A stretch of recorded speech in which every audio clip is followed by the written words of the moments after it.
ভাইয়া তোমার নাম যেন কি?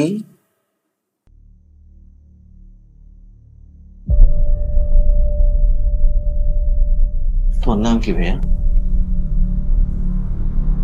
ইলিয়াস। ইলিয়াস স্যার।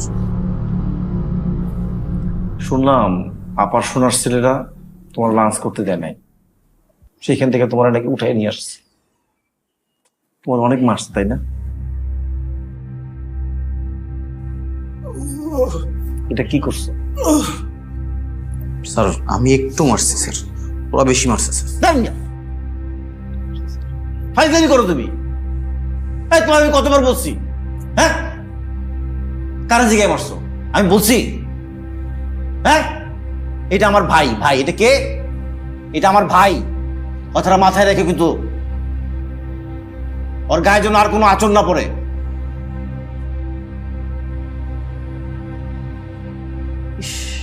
ভাইয়া নাও, তুমি নাস্তা করো, নাও খাও। কি একটা অবস্থা করছে। আচ্ছা ওই তোমার ওই ভিডিওটা কিন্তু আমি দেখছি, খুব সুন্দর হয়েছে, খুব দারুণ। বলো তুমি, আমার বক্তব্য শুনে মনে হয় যে তুমি ভালো শিক্ষিত একটা ছেলে। তুমি জানো কি পাস করছো, কোন পর্যন্ত করছো ভাইয়া? 8%। আর 8 পাস। 8 পাস। তুমি এই 8 পাস করে এই বালের অঙ্ক তুমি কেমনে বুঝলা? তোমার আমি আরেকটা অঙ্ক বুঝাই, এই তোমার আলো দিয়েই বুঝাই। ধরো ছোট আপায় বললো যে প্রতি কেজি আলুতে তার 10 টাকা করে লাগবে কমিশন, পার্সেন্টেজ। এখন তোমার মনে করো যে সিজনে তো আলুর দাম থাকে 10 টাকা 15 টাকা, তখন তো আর 10 টাকা করে খাইতে পারে না, তখন কৃত্রিম ভাবে সংকট তৈরি করে আলুর দাম দেয় বাড়ায়া। বছরে আমরা বাংলাদেশে আমরা সব জনগণ একটা হিসাব করে দেখা গেছে আমরা বছরে প্রায় 910 কোটি 90 লক্ষ কেজি আলু খাই। স্যার 910 কোটি 90 লক্ষ কেজি আলু খাই। এখন এখান থেকে যদি ছোট আপার জন্য 10 টাকা করে রাখে, বড় আপায় কি করবে? বড় আপায়ও কিন্তু রাখে। তারপর আছে না ছোট ভাই, মামাতো ভাই, খালাতো ভাই, ফুফাতো ভাই, আর আমার মতো সুধীর ভাই তো আছেই।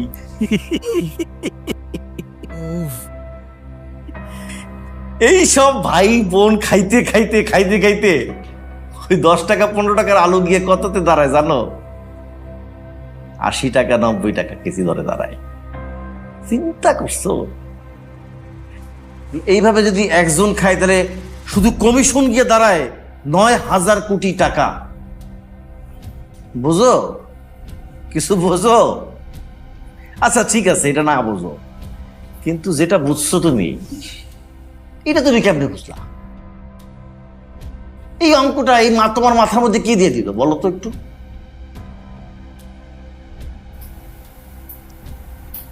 স্যার প্রত্যেকদিন বাড়িতে গিয়ে ভিডিও দেখি স্যার। কি দেখো? বড় বড় মানুষের ভিডিও, কেউ কেউ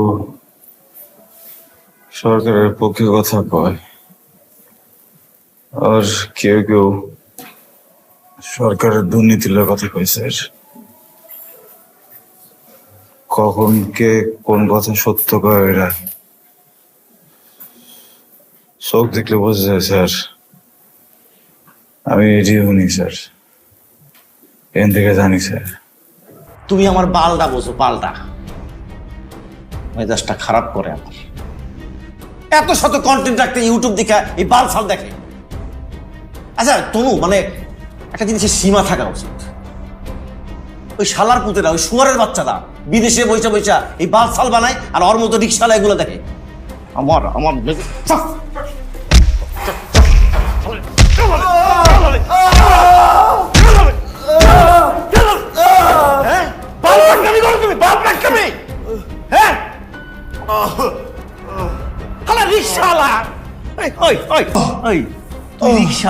তুই রিক্সালা চৌধুরী ভাই, তুই এইসব বালছাল দেখবি কি দিয়া? বিনোদনের কি অভাব পড়ছে? বিনোদনের অভাব পড়ছে শুয়ারের বাচ্চা। মেজাজটা গরম করে দেয়। আমার সব সহ্য হয় তনু, আমার এই বাল পাকলামি সহ্য হয় না। বাল পাকলামি করে।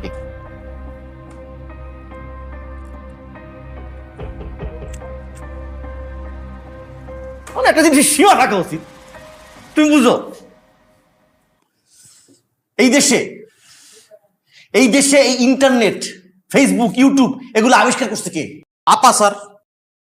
স্যার আপা ওই যে মোবাইলটাও তো আপা আনছে দেশে, সেই মোবাইল দিয়ে ওরা দেখে ভিডিও, কিন্তু চিন্তা করেন আবার আপার বিরুদ্ধে কথা কয়। এই মোবাইলটা এখানে রাখো, সেখানে রাখো, পাশার মধ্যে রাখো, কুস্কির মধ্যে রাখো, এই আপার দেওয়া মোবাইল। আর সেই মোবাইলের মধ্যে তোমরা এই বালসাল কথা বলতে পারো না? যে আবিষ্কার করলো, যে তোমাদের হাতে তুলে দিল, তার বিরুদ্ধে কথা বলো, শালা না ফরমানের বাচ্চা। এই দেশটা আগাইবো কেমনে?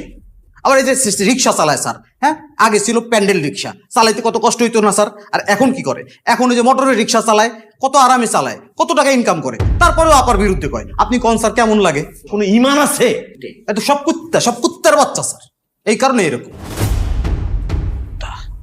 রাজনীতি চাও তুমি না? রাজনীতিবিদ হইতে চাও? শালার ইউটিউবে কত সুন্দর সুন্দর কন্টেন্ট আছে। আমাদের যে এই যে বর্তমানের ইয়ং পোলাপান, কত সুন্দর সুন্দর পোলাপান, পোলারা মাইয়ারা, সারা দেখলে দেখতেই মন চায়, খালি দেখতেই মন চায়। ওরা কন্টেন্ট বানায়, ওগুলা দেখ। আমাদের সরকারের উন্নয়ন নিয়ে পই পই করে সব ভিডিও দেওয়া আছে, ওগুলা দেখ। এগুলা দেখা দরকার হলে তোরে আমি অ্যাওয়ার্ড দিব, দর্শক হিসাবে আবার নতুন অ্যাওয়ার্ড যুক্ত করবো। শালা ডিজিটাল অ্যাওয়ার্ড, দেশটা ডিজিটালাইজ করে ফেলাইছি তোমাদের এই সব দেখার জন্য। হ্যাঁ, কোথায় শালার 8 পাস ডিরেক্টর, শালার কি বড় বড় সিনেমা বানায় ফেলাইতেছে, আর ও 8 পাস হইয়া এই রিক্সাই চালানো লাগবে তোমার। স্যার আমার মনে হয় ওর মধ্যে ঝামেলা আছে স্যার, কোনোভাবেই স্যার ও 8 পাস হইতে পারে না স্যার। আরে 8 পাস হইলে স্যার এইভাবে কথাবার্তা গুছায় কেমনে ভিডিওতে কইলো স্যার? ও তো একটা এজেন্ট স্যার, আমি শিওর স্যার ও এজেন্ট, ও পাকিস্তানি এজেন্ট স্যার। হইতে পারে। তনু, এত বছর তুমি আমার কাছ থেকে কি শিখছো?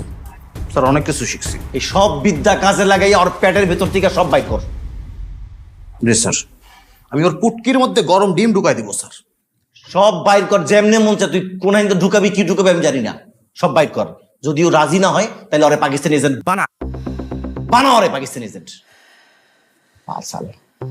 বিরক্ত লাগতেছে, বেশি খারাপ লাগতেছে কি জানো? এই যে আমার যে ভাতিজাটা আছে না, ওই যে ভিডিও বানায়, ভদ্র একটা ছেলে, ছাত্রটাকে চিনছো না? আমার নিয়ে ভিডিও বানাইলো, সেই ভিডিও শালার ভিউ পাইলো না। শালার রিক্সালার এই বাল সাল ভিডিও ভিউ কামায়। মানে আমি আর নিতে পারতেছি না। শোনো, তুমি সামলাও, আমার বাল এতই নেই। আমি বাল সামলে পড়ে দিচ্ছি, ওদিকে আমার নায়িকা বসে রয়েছে, আমার চুলকাইতেছে, চুলকানি বেড়ে গেছে।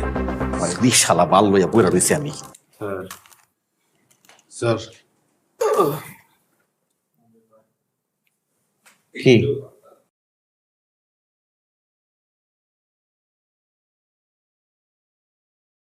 কি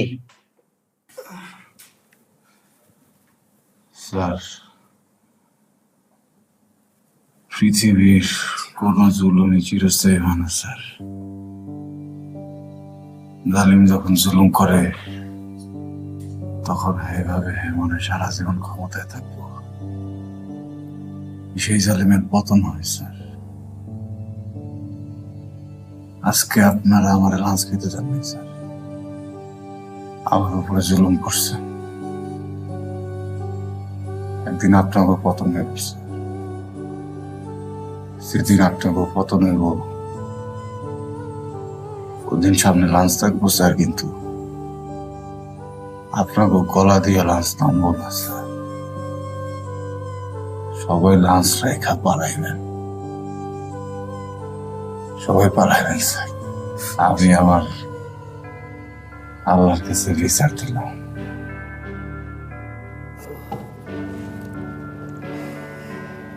আবারও বাল পাকনামি করতেছে, আবারও বেশি বুঝলো। তনু, পরে মারবা, পরে ওর একটা একটা বাল টাইন্ডা টেন্ডা সিরবা, একটা বাল না। আমি এসে দেখবো ওর বাল পাকনামি ছুটে গেছে। স্যারের সাথে বেশি কথা বল, হ্যাঁ?